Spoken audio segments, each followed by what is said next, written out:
Hello friends, Rajpath GK classes में आप स्वागत है। रेलवे सामान्य विज्ञान की क्लास नंबर 2 है और आने वाले exam technician non technician ELP RPF constable और SI के लिए बहुत ही यूजफुल रहेंगे ये प्रश्न। बढ़ते आज के सेशन में आगे। प्रश्न संख्या फर्स्ट, निम्नलिखित में से पुरुष जीन संगठन कौन सा है? Option first XX, option 2 XY, option third X, option fourth Y। तो पुरुष जीन संगठन कौन सा होता है? XY। अगर मादा या स्त्री पूछ ले तो XX होता है। प्रकाश संश्लेषण की क्रिया किस समय होती है? रात्रि में, दिन और रात्रि में, दिन अथवा रात्रि में, केवल दिन में। प्रकाश संश्लेषण की क्रिया कब होती है? केवल दिन में होती है, प्रकाश की उपस्थिति में, सूर्य के प्रकाश की उपस्थिति में होती है। प्रकाश विकिरण की प्रकृति होती है तरंग के समान, कण के समान, तरंग एवं कण के समान, तरंग एवं कण किसी के समान नहीं। तो प्रकाश जो विकिरण है उसकी प्रकृति कैसी होती है? वो तरंग एवं कण दोनों के रूप में होती है, तरंग एवं कण के समान। तो ऑप्शन नंबर थर्ड राइट रहेगी। प्रकाश की प्रकृति कैसी होती है? द्वैत प्रकृति होती है। प्रकाश कण के रूप में भी गमन करता है और कण के रूप में भी, द्वैत प्रकृति। सूर्य के प्रकाश को धरती की सतह पर पहुंचने में लगने वाला समय लगभग है 4.2 सेकेंड, 4.8 सेकेंड, 8.3 मिनट, 3.6 घंटे। तो सूर्य के जो प्रकाश है उसको धरती पर आने में कितना समय लगता है? ऑप्शन नंबर थर्ड राइट रहेगा, 8.3 मिनट। कहीं 8 ऑप्शन भी मिले तो वो भी राइट करना है, ये लगभग में होता है। ध्वनि का वायु में वेग कितना होता है? 10 किलोमीटर प्रति सेकेंड, 332 मीटर प्रति सेकेंड, 10 मील प्रति मिनट, 420 मील प्रति मिनट। ध्वनि का वायु में वेग कितना होता है? ऑप्शन नंबर 2 राइट रहेगा, 332 मीटर प्रति सेकेंड ध्वनि का वेग होता है वायु में। सर सीवी रमन को भौतिकी का नोबेल पुरस्कार किस वर्ष दिया गया था? सर सीवी रमन को भौतिकी में नोबेल पुरस्कार कब दिया गया? 1928, 1930, 1932, 1950। तो ऑप्शन नंबर 2 राइट रहेगा। कब दिया गया? 1930 में दिया गया।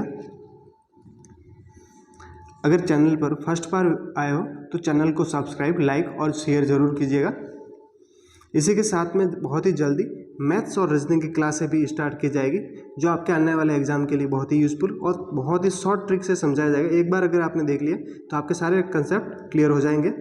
दूध किसका उदाहरण है?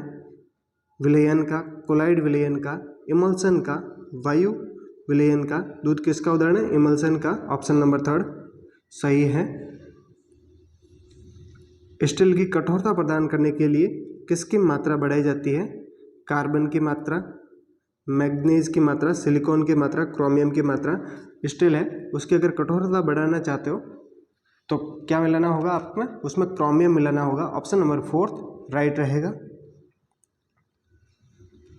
घरेलू LPG सिलेंडरों में दाब मापक नहीं प्रदान किए जाते क्योंकि वे बहुत महंगे होते हैं। ये LPG सिलेंडरों में गैस की मात्रा को प्रदर्शित नहीं कर सकते, इनका प्रयोग निरापद नहीं है, ये LPG द्वारा चॉक हो जाते हैं। तो ऑप्शन नंबर फोर्थ राइट रहेगा, ये LPG द्वारा चॉक हो जाते हैं, इसलिए दाब मापक नहीं लगाए जाते किसमें? LPG सिलेंडरों में। क्रोमेटोग्राफी की तकनीक का प्रयोग किस लिए किया जाता है? रंगीन पदार्थ की पहचान करने में, पदार्थों की संरचना निर्धारण में, रंगीन पदार्थों के प्रभाव आसवन में, एक मिश्रण से पदार्थ को अलग करने में। तो किसमें होता है क्रोमेटोग्राफी तकनीक का प्रयोग? एक मिश्रण से पदार्थों के विभिन्न घटकों को अलग करने, पदार्थ के अलग करने में होता है। ऑप्शन नंबर फोर्थ राइट रहेगा। निम्नलिखित में से कौन सा अम्ल सिरके में उपस्थित होता है? हाइड्रोक्लोरिक अम्ल, साइट्रिक अम्ल, ऑक्जेलिक अम्ल, एसिटिक अम्ल। तो सिरके में कौन सा अम्ल उपस्थित रहता है? ऑप्शन नंबर फोर्थ राइट रहेगा, एसिटिक अम्ल रहता है। एसिटिक अम्ल का 8 से लगभग 15% सांद्रता वाला क्या कहलाता है? सिरका कहलाता है।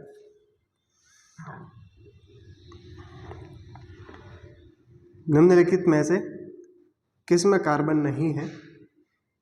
हीरा, ग्रेफाइट, कोयला, इनमें से कोई नहीं।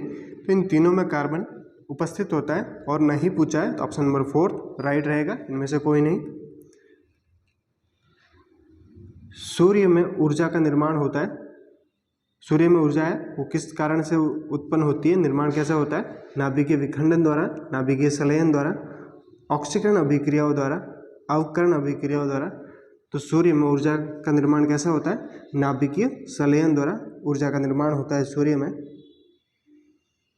विटामिन सी का रासायनिक नाम क्या है? एस्कॉर्बिक अम्ल, थायमिन, सिट्रिक अम्ल, ऑक्सैलिक अम्ल। तो विटामिन सी का रासायनिक नाम क्या है? एस्कॉर्बिक अम्ल है, ऑप्शन नंबर 1 सही है। इसी के साथ में विटामिन सी के स्रोत कौन से?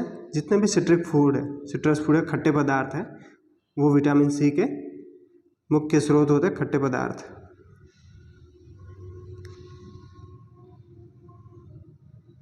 निम्नलिखित में से किस खनिज द्वारा लोहा प्राप्त किया जाता है? चूने का पत्थर, पिच ब्लेंड, मोनाजाइट रेत, हेमेटाइट। हेमेटाइट के द्वारा लोहा प्राप्त किया जाता है। हेमेटाइट लोहा का अयस्क है।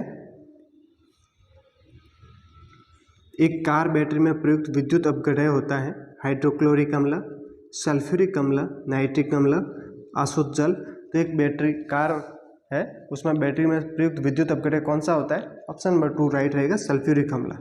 सल्फ्यूरिक अम्ल का फॉर्मूला क्या होता है? कहीं पर फॉर्मूला आरआरबी पूछ लेती है तो याद रखना H2SO4 क्या होता है? H2SO4 होता है। नाइट्रिक अम्ल का फॉर्मूला क्या होता है? नाइट्रिक अम्ल का होता है HNO3 और हाइड्रोक्लोरिक अम्ल HCl होता है, जो मनुष्य के आमाशय में पाया जाता है।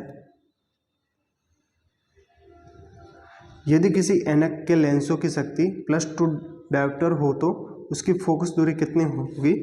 फोकस दूरी पूछी है और उसकी क्षमता दे रखी है +2 डायोप्टर। तो लेंस की क्षमता किस में नापी जाती है? लेंस की क्षमता तो याद रखना डायोप्टर में। किस में? डायोप्टर में, डी से डिनोट करता है। और लेंस की क्षमता और फोकस दूरी के बीच में क्या संबंध होता है? तो याद रखना लेंस की क्षमता इजिकल टू 1/f, यानी कि उसकी लेंस की क्षमता के व्युत्क्रमानुपाती फोकस दूरी होती है। तो इसके अकॉर्डिंग ये +2 दे रखी है, 1/f हो जाएगा। तो ये इसे पक्षांतर हो जाएगा, डी इधर आ जाएगा। तो f इजिकल टू 1/2 हो जाएगा। ये मीटर में निकलती है तो कितने? 1/2 यानी कि 0.5 मीटर या 50 सेमी। ऑप्शन में क्या सेमी में है? तो ऑप्शन नंबर 3 राइट रहेगा, 50 सेमी। 100 वाट का बिजली का बल्ब यदि 10 घंटे चले तो बिजली का खर्च कितना होगा? 100 वाट का बल्ब है कोई, वो 10 घंटे चलता है तो खर्च कितना होगा? तो क्या जितना वाट का बल्ब है, जैसे 100 है, कितने घंटे जल रहा है? 10 घंटे मल्टीप्लाई करना है। और अगर डे भी दे रखा है तो डे भी आप काउंट कर सकते हो, तो इसमें मल्टीप्लाई हो जाएगा। डिवाइड बाय हमेशा याद रखना 1000 से डिवाइड करना है, 1000 से। तो करोगे तो कितना बनेगा? 1 यूनिट। तो ऑप्शन नंबर 2 राइट रहेगा। एक इकाई भी आ सकता है या 1 किलोवाट घंटा भी ऑप्शन में आ सकता है।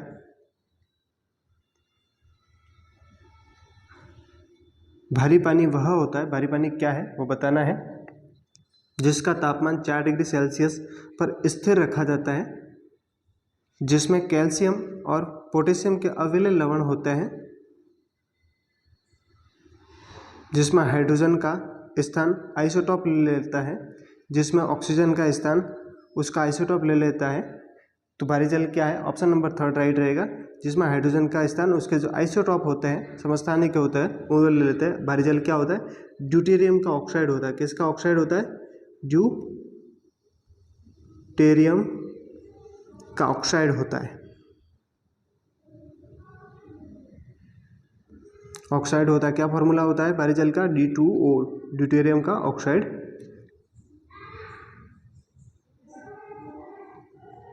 ठंड के दिनों में लोहे के गुटकों और लकड़ी को प्रातःकाल छुए यानी कि टच करें, स्पर्श करें तो लोहे का गुटका ठंडा लगता है।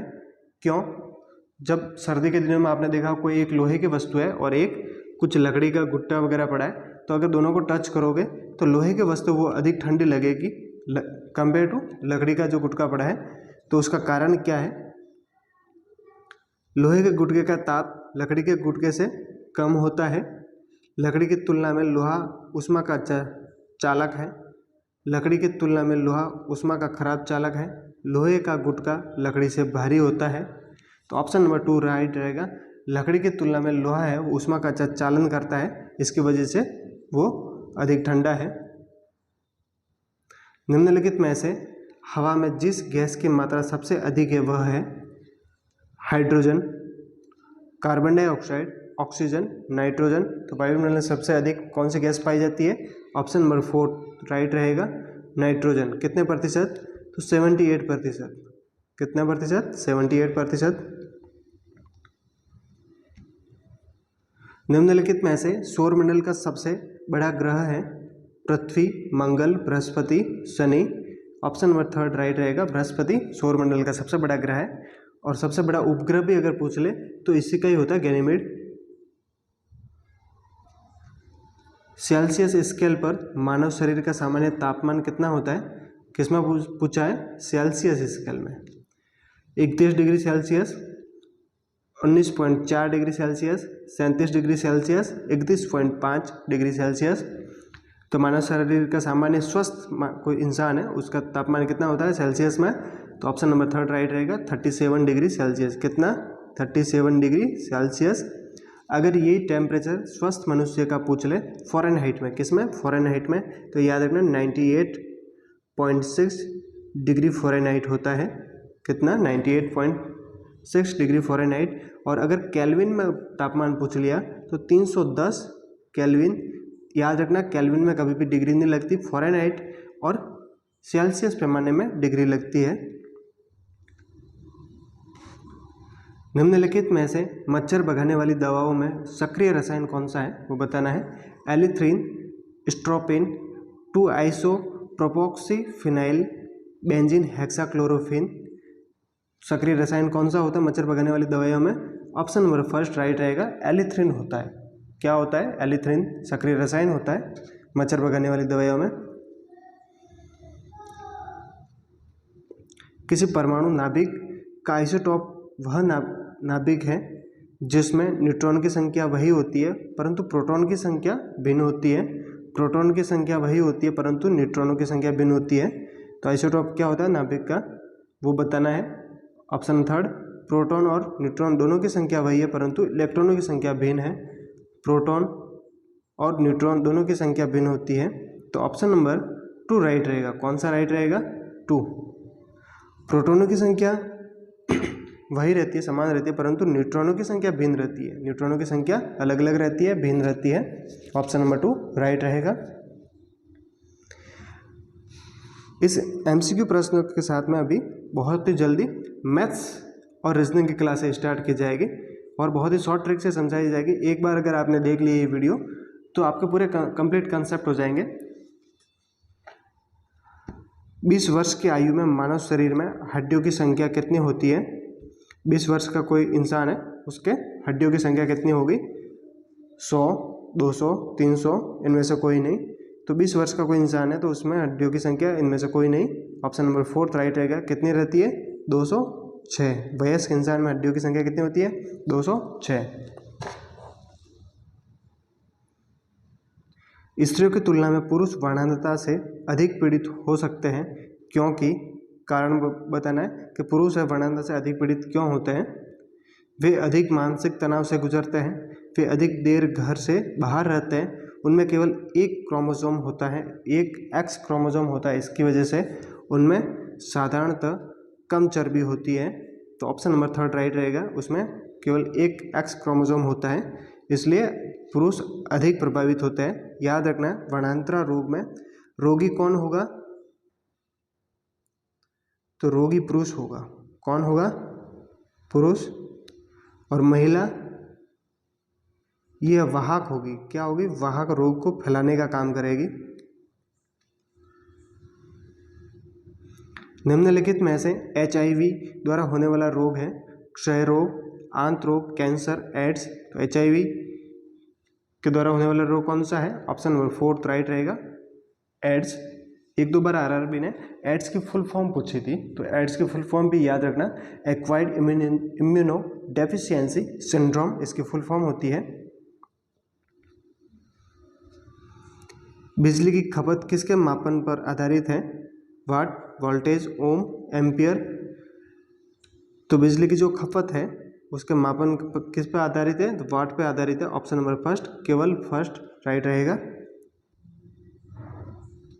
निम्नलिखित में से कौन सा वैकल्पिक ऊर्जा का सबसे बड़ा भंडार है? तो वैकल्पिक ऊर्जा का सबसे बड़ा भंडार कौन सा है? सौर ऊर्जा, ज्वारीय ऊर्जा, परमाणु ऊर्जा, भूतापीय ऊर्जा। तो ऑप्शन नंबर फर्स्ट राइट रहेगा, सौर ऊर्जा है वैकल्पिक ऊर्जा का सबसे बड़ा स्रोत है। और ये कैसा है? ये अक्षय प्राकृतिक संसाधन है। कैसा है? अक्षय। अक्षय यानी कभी समाप्त होने वाला नहीं, अक्षय प्राकृतिक संसाधन है।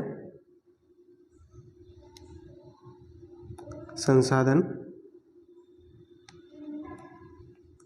ये साथ में इसलिए बताया कि ये पूछा हुआ प्रश्न है कि सौर ऊर्जा है वो किस प्रकार का संसाधन है, तो ये अक्षय प्राकृतिक संसाधन है।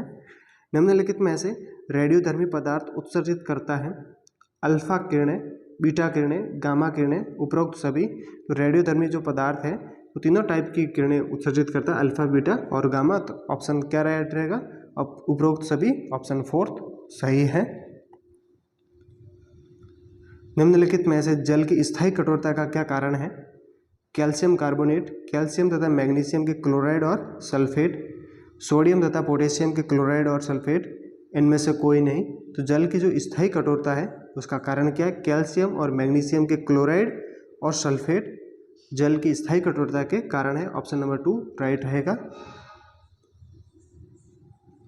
निम्नलिखित में से सबसे भारी धातु है तांबा, यूरेनियम, एल्यूमिनियम, चांदी। तो दी गई वस्तुओं में सबसे भारी धातु कौन सी है? यूरेनियम है। ऑप्शन नंबर 2 राइट रहेगा। प्रतिवर्ष 5 लाख भारतीय एक रोग से मरते हैं, उसकी पहचान करते हैं किस रोग के कारण? लगभग 5 लाख से अधिक। कितने? 5 लाख से अधिक किस रोग की वजह से भारत में डेथ होती है? तो याद रखना, ऑप्शन नंबर 4 राइट रहेगा, क्षय रोग या टीबी। क्षय रोग, टीबी रोग या यक्ष्मा के नाम से भी इनको जाना जाता है, तपेदिक। याद रखना है, लगभग प्रतिवर्ष भारत में 5 लाख से अधिक लोग टीबी की वजह से मर जाते हैं। जब कोई बकरी या भेड़ का मांस खाता है तो वह किस प्रकार का उपभोक्ता है? बकरी या भेड़ का मांस खाता है तो वो किस प्रकार का उपभोक्ता है? प्राथमिक उपभोक्ता, द्वितीयक उपभोक्ता, तृतीयक उपभोक्ता, इनमें से कोई नहीं। तो याद रखना ये किस प्रकार का उपभोक्ता है? तो ऑप्शन नंबर 2 राइट रहेगा, ये द्वितीयक उपभोक्ता। किस प्रकार का है? द्वितीयक उपभोक्ता है।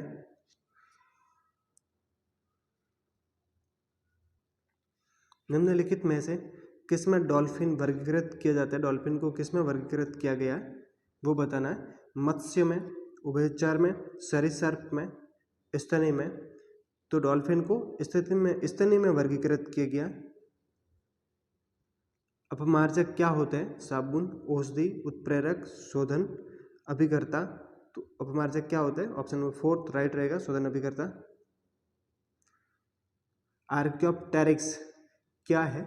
जुरासिक युग का सर्व पुरातन पक्षी है, जुरासिक काल का सरीसृप है, ट्राइएसिक काल का सरीसृप है, ट्राइएसिक तथा जुरासिक दोनों कालों का सरीसृप है। तो याद रखना ये जो आर्क्योप्टेरिक्स है ये जुरासिक युग का सर्व पुरातन पक्षी है। इसको याद रखना, ये सरीसृप और पक्षी वर्ग की योजक कड़ी है। किसकी? सरीसृप और पक्षी के बीच की योजक कड़ी है।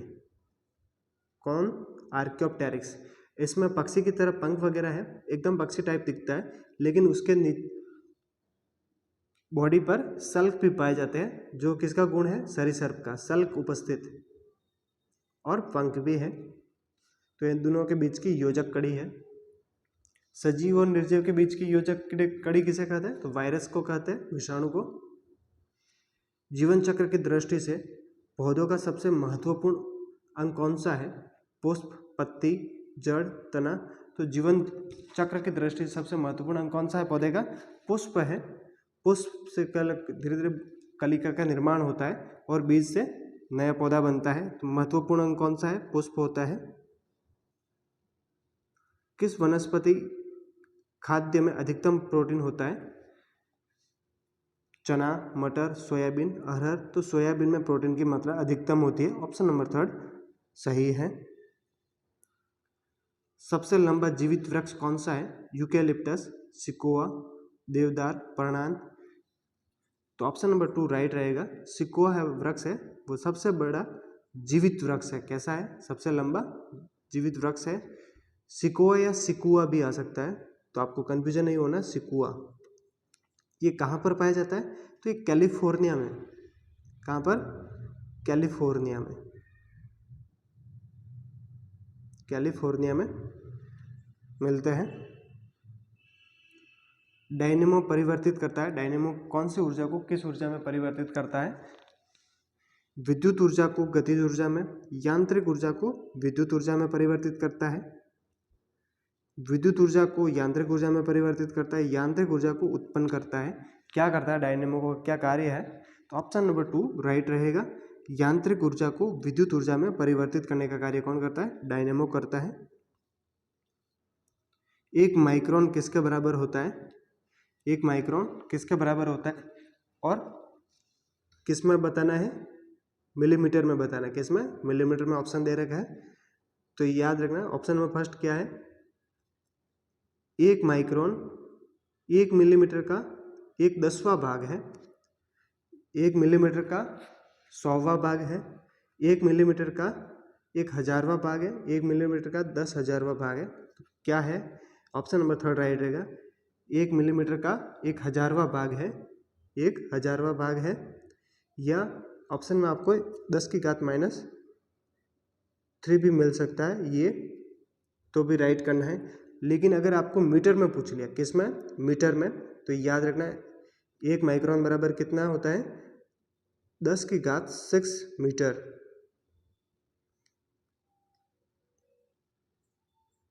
निम्नलिखित में से अति चालकता का लक्षण है उच्च पारगम्यता, निम्न पारगम्यता, शून्य पारगम्यता, अनंत पारगम्यता।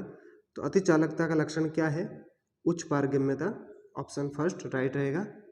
किस ग्रह पर वर्ष सबसे लंबा होता है, किस ग्रह पर एक वर्ष सबसे लंबा होता है, प्लूटो पर, वरुण पर, पृथ्वी पर, बृहस्पति पर। तो सबसे लंबा वर्ष कहाँ पर होता है, प्लूटो पर होता है। प्लूटो का एक वर्ष पृथ्वी के 248 वर्ष के बराबर, पृथ्वी के 248 वर्ष के बराबर होता है प्लूटो का एक वर्ष। वर्षा के बूंद की गोलाकार आकृति का कारण क्या है, द्रव्य का घनत्व, वायुमंडलीय दाब, गुरुत्वीय त्वरण, पृष्ठ तनाव। वर्षा की जो बूंद है उसका गोलाकार कारण क्या है, पृष्ठ तनाव है, ऑप्शन नंबर 4 सही है। ये जितने भी प्रश्न बहुत ही इंपॉर्टेंट प्रश्न है, आने वाले एग्जाम के लिए आपके रामबाण साबित होंगे। इन सभी प्रश्नों को अच्छे से याद कर लेना। कमरे में रखा रेफ्रिजरेटर का दरवाजा खुला छोड़ने पर क्या होगा, आप कमरे को कुछ डिग्री ठंडा कर सकते हो, आप इसको रेफ्रिजरेटर के तापमान तक ठंडा कर सकते हो, आप अनंत कमरे को थोड़ा गर्म कर सकते हो, आप कमरे को ना तो गर्म कर सकते हो ना ही ठंडा कर सकते हो। रेफ्रिजरेटर का दरवाजा है या आपके जो फ्रिज है, अगर उसका दरवाज़ा खुला छोड़ दिया जाए तो धीरे धीरे उसका जो आपका रूम है उसका टेम्परेचर बढ़ जाएगा। तो ऑप्शन नंबर 3 राइट रहेगा, आप अनंत कमरे को थोड़ा गर्म कर सकते हो।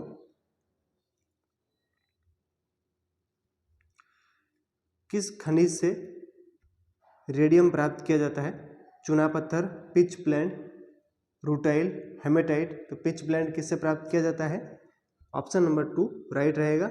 रेडियम पिच ब्लेंड से प्राप्त किया जाता है। परमाणु बम किस सिद्धांत पर आधारित है? नाभिकीय संलयन, नाभिकीय विखंडन, ए तथा बी दोनों, इनमें से कोई नहीं। परमाणु बम किस सिद्धांत पर कार्य करता है? ये नाभिकीय विखंडन पर कार्य करता है। ऑप्शन नंबर 2 राइट रहेगा। नींबू खट्टा किस कारण से होता है? हाइड्रोक्लोरिक अम्ल के कारण, एसिटिक अम्ल के कारण, टार्टरिक अम्ल के कारण, साइट्रिक अम्ल के कारण। तो नींबू का खट्टा किस कारण से होता है? साइट्रिक अम्ल के कारण होता है। ऑप्शन नंबर 4 राइट रहेगा। ऐसे प्रश्न देखने के लिए चैनल को सब्सक्राइब, लाइक और शेयर कीजिए। और ये जितने भी प्रश्न बहुत ही इंपॉर्टेंट है, आरआरबी के एग्जाम में, आने वाले एग्जाम में बहुत ही यूजफुल रहेंगे। मिलते हैं नेक्स्ट क्लास में। Thanks for watching video.